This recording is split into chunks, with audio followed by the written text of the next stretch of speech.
Hello hi नमस्कार, मैं हूं आवाज और स्वागत है मेरे यूट्यूब चैनल फार्मा मार्केटिंग गुरु में। जैसे कि आपको पता है, मैं मेरे हर वीडियो में फार्मास्यूटिकल इन्फॉर्मेशन देता रहता हूं। तो एक सब्सक्राइबर ने मुझे रिक्वेस्ट किया था कि फार्मास्यूटिकल बिजनेस में जो C&F है, C&F कैसे बने और C&F का काम क्या है। तो ये वीडियो CFA के रिलेटेड है। और तो फिर शुरू करते हैं। और शुरू करने के पहले मैं एक रिक्वेस्ट करना चाहूँगा, अगर मेरा वीडियो आपको अच्छा लगता है तो ये वीडियो को लाइक कीजिए। अगर कोई डाउट हो तो कमेंट्स कर पूछ सकते हैं और मेरे चैनल को सब्सक्राइब कीजिए और बेल बटन को दबाइए मेरे सब वीडियो आपको पहले पाने के लिए। तो फिर शुरू करते हैं।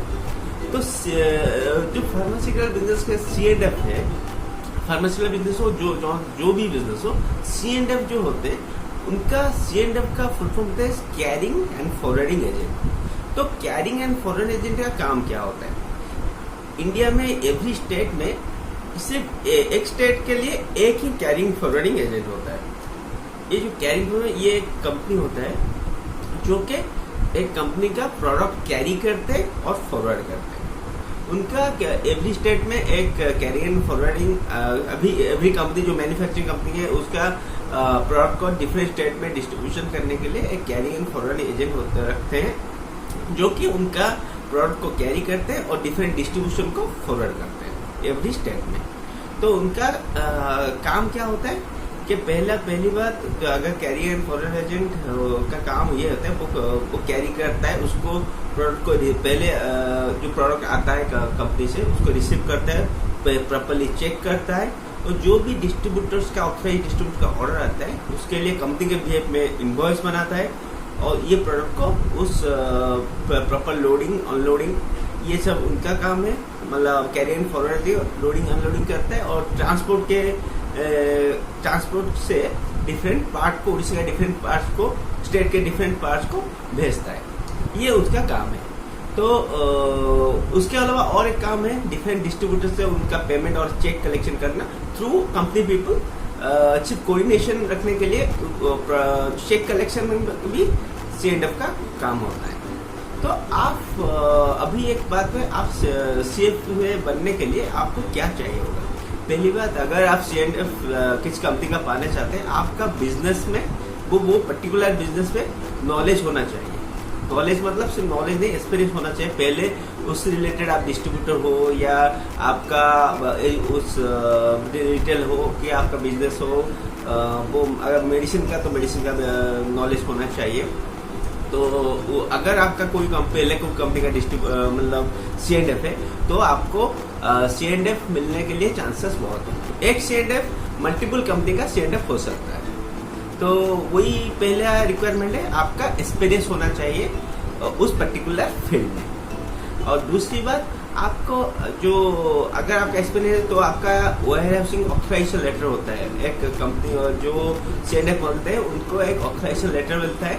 वो जैसे आपका बिजनेस करने के ट्रेड लाइसेंस होता है तो इनको एक ऑथराइजेशन लेटर मिलता है क्योंकि वो प्रोडक्ट वेयरहाउसिंग करते हैं, मतलब प्रोडक्ट रखते हैं और उसको फॉरवर्ड करते हैं। तो उनका एक लाइसेंस होता है, उनका ऑथराइजेशन लेटर उनको मिलता है, वो देना पड़ता है। जब C&F में रिक्वायरमेंट में है कि आपको एक ऑथराइजेशन लेटर देना पड़ेगा। उसके अलावा जो आपका वेयर हाउस में जो आपको स्टॉक रखोगे उसका स्टॉक का इंश्योरेंस हमको करना पड़ता है।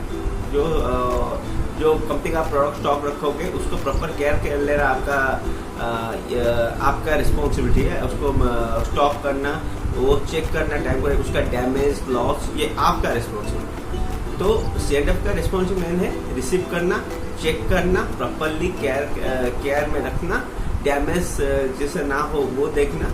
और दूसरी बात, जो ऑर्डर आता है कंपनी बिहेव में वो स्टेट में ये इनवॉइस को जनरेट करेगा और डिफरेंट पार्ट को ट्रांसपोर्ट कंपनी के थ्रू में भेजेगा। ये उसका बेसिक बात है। और जैसे बोल रहा था, आपको CFA बनने के लिए पहले आपको ऑथराइजेशन लेटर देना पड़ेगा, C&F का इंश्योरेंस आपका वो शो करना पड़ेगा और पहली बात आपका GST होना चाहिए। ये 3 डॉक्यूमेंट। उसके अलावा एवरी कंपनी का एक फॉर्म होता है जिसमें डिटेल्स आपको देना पड़ता है, आपका ऑर्गेनाइजेशन डिटेल्स देना पड़ता है। तो ये सब आप भरने के बाद आप C&F हो सकते हैं। और ये हो गया कैसे आप बन सकते हैं। तीसरी बात, इसमें प्रॉफिट क्या होता है? C&F का प्रॉफिट मार्जिन क्या होता है ये अब हम देखेंगे। पहली बात, आप कौन सी कंपनी के पास C&F आप ले गए तो आपका प्रॉफिट मार्जिन 3 से 5% के बीच में होता है। मैक्सिमम में 3 से 5% ये मैक्सिमम होता है। ये लगता है कम, लेकिन ये स्टेट में एक ही C&F होता है तो बिजनेस बहुत होता है, तो 3% ही सफिशियंट है। उसके बीच में क्या होता है, आपको वेयरहाउस का रेंट होता है, 3% आपको मैनेज करना पड़ता है। उसके बाद उसका लोडिंग अनलोडिंग लेबर ये सबको देखना पड़ता है। आपका जो एम्प्लॉयर है उनका कॉस्ट होता है, वो है जो आपका इंश्योरेंस वो देखना पड़ता है। और ऑफिस का जो कॉरेस्पॉन्डेंस, मतलब लेटर डालेंगे, जो पेपर प्रिंट करेंगे, इनवॉइस जनरेट करेंगे, ये सब खर्च, कॉरेस्पॉन्डेंस, ऑफिशियल कॉरेस्पॉन्डेंस, ये आपको देखना पड़ेगा। ये सब उस बीच में, उस परसेंटेज में ही होता है, करना पड़ता है आपको। तो ये इसमें क्या है, और आपको कंपनी का प्रॉपर एसओपी मेंटेन, एसओपी मतलब सिस्टम ऑफ ऑपरेशन, मतलब कैसे आप ऑपरेट करोगे। कंपनी का सॉफ्टवेयर आपको कंपनी आपको देती है, आपको उस सॉफ्टवेयर से आपको बिलिंग करना पड़ता है। बिलिंग मतलब इनवॉइस जनरेट करना कंपनी भी में, तो कंपनी के सिस्टम को फॉलो करना पड़ता है। और उस बीच बीच में कंपनी आती है ऑडिट करने के लिए कि आपका कंपनी का सिस्टम आप फॉलो कर रहे हो नहीं कर रहे हो। ये सब आपको, आप एकदम कंपनी के बिजनेस पार्टनर की तरह काम करते हो। बिजनेस पार्टनर मतलब कंपनी को एसओपी, कंपनी का सिस्टम फॉलो करके ही आप काम करते हैं। तो यही है C&F की डिटेल्स। इसके बाद अगर आपका कोई डाउट होता है तो आप मुझे कमेंट करके बोल सकते हैं। और अगर आपका मेरा वीडियो आपको अच्छा लगता है, लाइक कीजिए और शेयर कीजिए। और मेरे चैनल को अगर आप पहली बार आए हैं तो सब्सक्राइब कीजिए और बेल बटन को दबाइए, जिसके कारण आपको मेरा वीडियो का नोटिफिकेशन इमीडिएटली आ जाएगा। तो यही था। Thank you very much. Have a nice day.